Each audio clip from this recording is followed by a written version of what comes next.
Hi friends, வணக்கம். நான் இன்றைக்கி முருங்கைக்காய் குழம்பு தான் செய்ய போகிறேன்.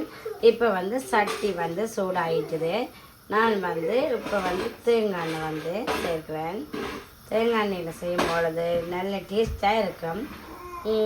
நீங்கள் விருப்பம்னு சொன்னால் நல்லெண்ணெயிலையும் செய்யலாம், அதுவும் ஒரு டிஃப்ரெண்டான டேஸ்ட்டாக இருக்கும். இப்போ நல்லா சட்டி சூடாகிட்டு இப்போ நான் இதில் கடுகு உளுந்து மிக்ஸ் பண்ணி வச்சுருக்கிறேன். அதை நான் சேர்க்குறேன். அது கொஞ்சம் பொரிஞ்சு வரைக்கல நான் இதோடு சேர்த்து முருங்கைக்காயை சேர்க்க போகிறேன். பார்த்திங்கன்னா முருங்கைக்காயை நான் சேர்க்குறேன்.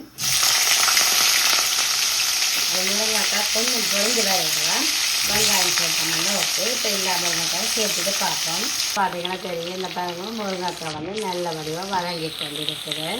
அதில் முதலே நாங்கள் வெங்காயத்தை போட்டுட்டோம்னு சொன்னால் இது நல்ல வடிவாக வதங்காது. என்று சொன்னால் வெங்காயம் டக்குன்னு கழிக்கிறோம், அது வடிவாக வதங்காது. அதால் தான் நாங்கள் இதை முதல் செய்துட்டு அதுக்கு பிறகு நாங்கள் வெங்காயத்தை போடுறது. இது கொஞ்சம் இன்னும் கொஞ்சம் வடிவாக பொரிஞ்சு வரைக்கல இன்னும் வெங்காயத்தை சேர்ப்போம். கொஞ்சம் பொரிஞ்சாப்புல பார்ப்போம். என்னென்னா இந்த டைம் இப்படி பொரிஞ்சு வரைக்கலையே நான் வெங்காயம் சேர்க்குறேன். ஆகவே நாங்கள் பொரித்து வச்சோம்னு சொன்னால் அந்த முருங்கைக்காயில் தசை இல்லாத மாதிரி இருக்கும், இல்லாமல் கரைஞ்ச மாதிரி போயிடும். அப்போ அதால் தான் நான் இப்படி நான் சேர்க்குறேன். தனியாக இன்னும் ஒரு வீடியோவில் நான் கண்டிப்பாக பொரிச்சிட்டு முருங்கைக்காயை பொரிச்சு, அதாவது வெண்டிக்கு கத்தரிக்காய் பொரித்து வைக்கிற மாதிரியும் நான் ஒரு நிலையத்தால் செய்து காட்டுவேன். கண்டிப்பாக அதுவும் நல்ல டேஸ்ட்டாக இருக்கும். அதே மாதிரி நீங்களும் ட்ரை பண்ணி பார்த்தீங்கன்னா தெரியும், அப்படியே நல்லா இருக்கும். இதுவும் வெங்காயம் சேர்ந்து இப்போ கொஞ்சம் பொரியட்டும். இப்போ பார்த்தீங்கன்னா நல்ல வடிவாக வதங்கி வந்துட்டு பார்த்தீங்கன்னா தெரியும்.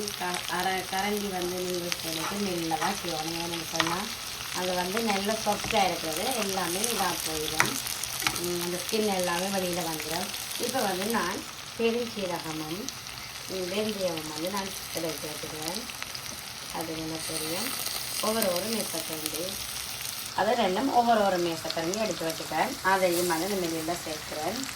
அதே மாதிரி ஒரு 4 எத்தல் மிளகாய் அந்த ஃப்ளேவருக்காக வேண்டி, ஒரு அரை தேக்கரண்டி மிளகும், அரை தேக்கரண்டி நச்சீரகம் எடுத்து வச்சுக்கிறேன். அதையும் இதோட சேர்க்கிறேன்.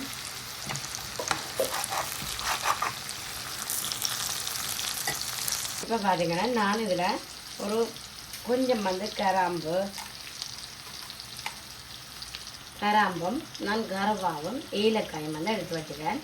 இதே மாதிரி நீங்கள் செய்தீங்கன்னா உண்மையாகவே நல்ல டேஸ்ட்டாகவும் இருக்கும். இதே மாதிரி நீங்கள் ட்ரை பண்ணி பாருங்கள், அப்போ தான் உங்களுக்கு தெரியும்.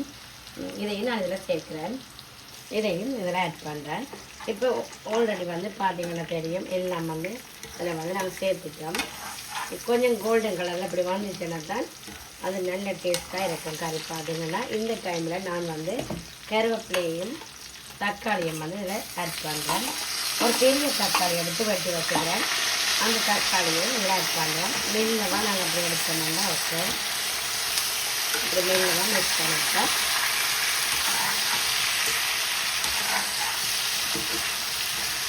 இனி இந்த தக்காளி நல்லா வதங்கி தக்காளி உடையிற மாதிரி இருக்கணும். இனி ஈரத்தன்மை தக்காளியில் இருக்கிற வழியாக எங்களுக்கு அந்த வெங்காயமோ இல்லாட்டி முருங்கைக்காயை எரியாது. அதை நாங்கள் பயப்பட தேவையில்லை. ஏன்னா இது தண்ணி தண்ணியாக வந்துருக்காங்க தக்காளி. அப்போ இது தக்காளி வதங்க வரைக்கும் நாங்கள் பார்ப்போம். பார்த்தீங்கன்னா நல்ல வடிவாக வதங்கி வந்துட்டு அப்போ நாங்கள் மெல்லவாக அப்படி கரண்டியை இப்படி நல்ல வதக்கிட்டு இந்த கொஞ்சம் ஆயில் தன்மை வரும் பார்த்தீங்கன்னா தெரியும். இந்த கேப்புக்குள்ளே தான் நான் இப்போ மிளகாய்த்தூள் சேர்க்க போகிறேன்.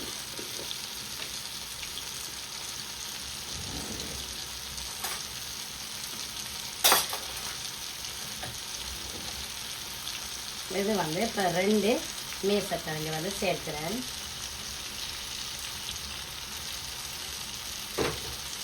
அதை வடிவாக நாங்கள் இந்த ஒயிலுக்குள்ளேயே இப்படி வரக்கூடிய மாதிரி செய்தோம்னா பச்சை வாசனை இல்லாமல் இருக்கும். இப்படி நாங்கள் வடிவாக மிக்ஸ் பண்ணி விடுவோம். இப்போ கரண்டி வைக்கிறத நாங்கள் விளாட்டுட்டு தவிர்க்காமல் விளாட்டுட்டு நல்ல வடிவாக இருக்கும் முருங்கைக்காயெல்லாம்.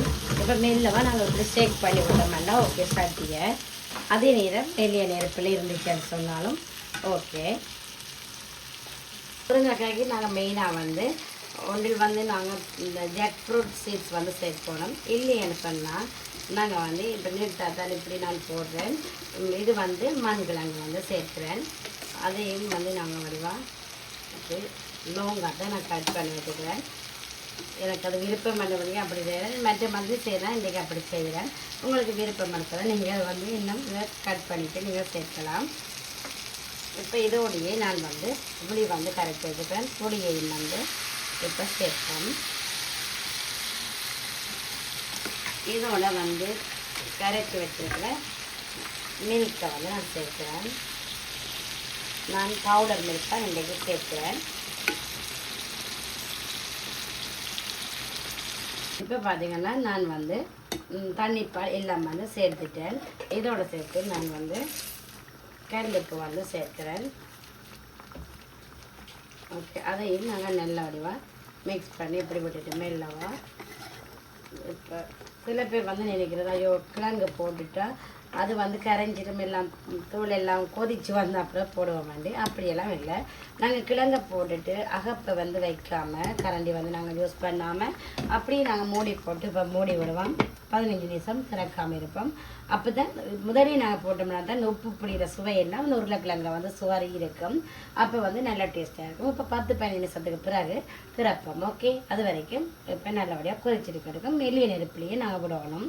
நல்லா கொதிச்சா பிறகு பார்த்தீங்கன்னா சரியாக வந்து நான் 15 நிமிஷம் ஆகிட்டு மெல்லிய நெருப்பிலான்னு வச்சுருந்தேன். இப்போ பார்த்தீங்கன்னா திறக்க போகிறேன். பாருங்க, நல்ல வடிவாக தூள் எல்லாம் அவிஞ்சு நல்ல வடிவானதாக வந்திருக்கு. பார்த்தீங்கன்னா கிரேவியாக அப்படின்னா நாங்கள் உடனே ஓப்பன் பண்ணி நம்மகிட்ட சொன்னால் அது வந்து இந்த தூள் இதாகவும் இருக்குது, பச்சை வாசனையாகவும் இருக்கும். அது வந்து அவிஞ்சிட்டு இருக்க தூள் அவிஞ்சிட்டு இருக்கும் பொழுது நாங்கள் திறக்கக்கூடாது. அப்போ இப்போ இனி வந்து இந்த டைமில் நாங்கள் உப்பு புளியெல்லாம் செக் பண்ணுவோம். பர்ஃபெக்டாக இருக்குது. உப்பு புளி எல்லாம் ஓகேயாக இருக்குது. இப்போ வந்து நான் நல்ல வடிவாக எண்ணெய் உரந்து வந்துட்டுது. பார்த்தீங்கன்னா தெரியும். இப்போ பார்த்தீங்கன்னா ஃபைனலாக நல்ல வடிவாக எண்ணெய் உரந்து பார்த்தீங்கன்னா தெரியும். நல்ல வடிவாக வத்தி வந்துட்டுது. அப்போ நான் இனி வந்து அடுப்பை வந்து நிப்பாட்டிட்டு இனி பிளேட்டில் சேவ் பண்ணிவிட்டு பார்ப்போம். ஓகே,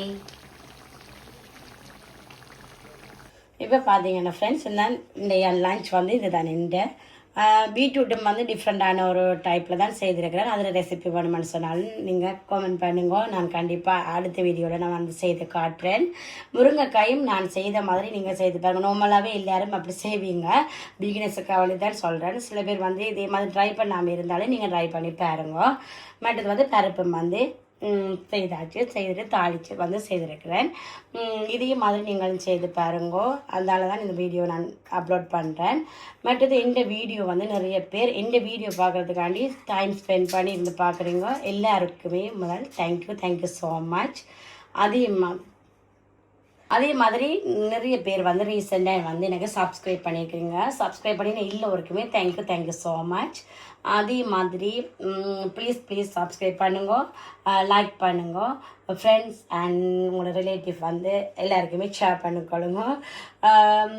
நீங்கள் வந்து அதில் சப்ஸ்கிரைப் பண்ணி லைக் பண்ணி கமெண்ட் பண்ணிங்கன்னு சொன்னால் எனக்கு மோட்டிவேஷனாகவும் இருக்கும். நான் நிறைய வீடியோக்கள் இன்னும் செய்கிறதுக்கும் எனக்கு நல்ல ஹாப்பியாக இருக்கும். அதால் தான் சொல்கிறேன். திரும்பவும் நான் சொல்கிறேன், இந்த வீடியோ பார்த்துருக்குற எல்லாருக்குமே தேங்க்யூ ஸோ மச். அடுத்த வீடியோவில் சந்திக்கிறேன். தேங்க்யூ, பாய்.